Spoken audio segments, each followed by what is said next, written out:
ಭಾರತೀಯರು ಯಾರು ಕೂಡ ಮಾಡಲ್ಲ. ಎದುರುಗಡೆಯಿಂದ ಅವ್ರು ಒದರಿದ್ರು, ನೀವು ಅದನ್ನು ಹಿಡ್ಕೊಂಡು ಕೂತ್ಕೊಂಡ್ರಿ. ಯಾರು ಕೂಡ ಧ್ವಜಕ್ಕೆ ಮೋಸ ಮಾಡೋದಿಲ್ಲ, ಆ ಥರ ಏನಿಲ್ಲ.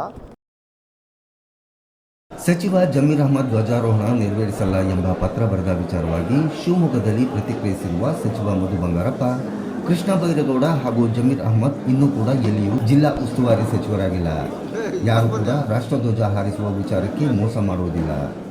ಭಾರತೀಯರಾದವರು ಯಾರು ಕೂಡ ಈ ರೀತಿ ಮಾಡೋದಿಲ್ಲ. ಜಮೀರ್ ಅಹ್ಮದ್ ರವರ ಹೇಳಿಕೆಯನ್ನು ತಿರುಚಲಾಗಿದೆ.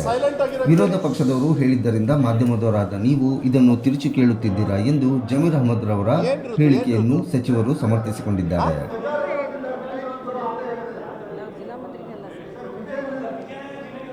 ಯಾರು ಅದನ್ನು ಕೆಲವರಿಗೆ ಈ ಕೃಷ್ಣ ಬೈರೇಗೌಡರು ಎಲ್ಲೂ ಉಸ್ತುವಾರಿ ಸಚಿವರಾಗಿರಲಿಲ್ಲ, ರಹೀಮ್ ಖಾನ್ ಅವರು ಎಲ್ಲೂ ಆಗಿರಲಿಲ್ಲ. ಯಾಕೆಂದರೆ ಅವರಿಗೆ ನಮಗೆ ಕೆಲಸಕ್ಕೆ ಬೇಕು, ನಾನು ಈ ಜವಾಬ್ದಾರಿನ ಹಂಗಂದ ತಕ್ಷಣ ನಾವು ಧ್ವಜ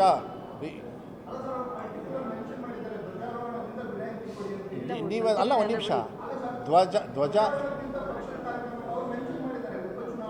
ಈಗ ಅವ್ರಲ್ಲ ಈಸಿ ಹೋಲ್ಡಿಂಗ್ ಎನಿ ಜಿಲ್ಲಾ ಉಸ್ತುವಾರಿ ಪೋರ್ಟ್ಫೋಲಿಯೋ ನೋ. ಅವ್ರ ಹೇಳಿಕೆ ವೈಯಕ್ತಿಕವಾಗಿ ಅದನ್ನು ಇಲ್ಲಿಗೆ ಪೋಣಿಸೋದಲ್ಲ. ಭಾರತೀಯರು ಯಾರು ಕೂಡ ಮಾಡಲ್ಲ. ನಾವೇನು ತಪ್ಪುಗಳು ಮಾಡ್ತೀವೋ ಅದೆಲ್ಲ ಆಗೋದಾಗಲಿ. ಯಾರು ಕೂಡ ಧ್ವಜಕ್ಕೆ ಮೋಸ ಮಾಡೋದಿಲ್ಲ, ಆ ಥರ ಏನಿಲ್ಲ. ಅದನ್ನು ತಿರ್ಚತಕ್ಕಂಥ ಕೆಲಸ ನೀವು ಯಾಕೆ ಹಿಡ್ಕೊಂಡಿದ್ದೀರಿ ಅಂದರೆ ಎದುರುಗಡೆಯಿಂದ ಅವ್ರು ಒದರಿದ್ರು, ನೀವು ಅದನ್ನು ಹಿಡ್ಕೊಂಡು ಕೂತ್ಕೊಂಡ್ರಿ. ಇದ್ರ ಮೇಲೆ ಹೇಳಿಲ್ಲ ಅವರು.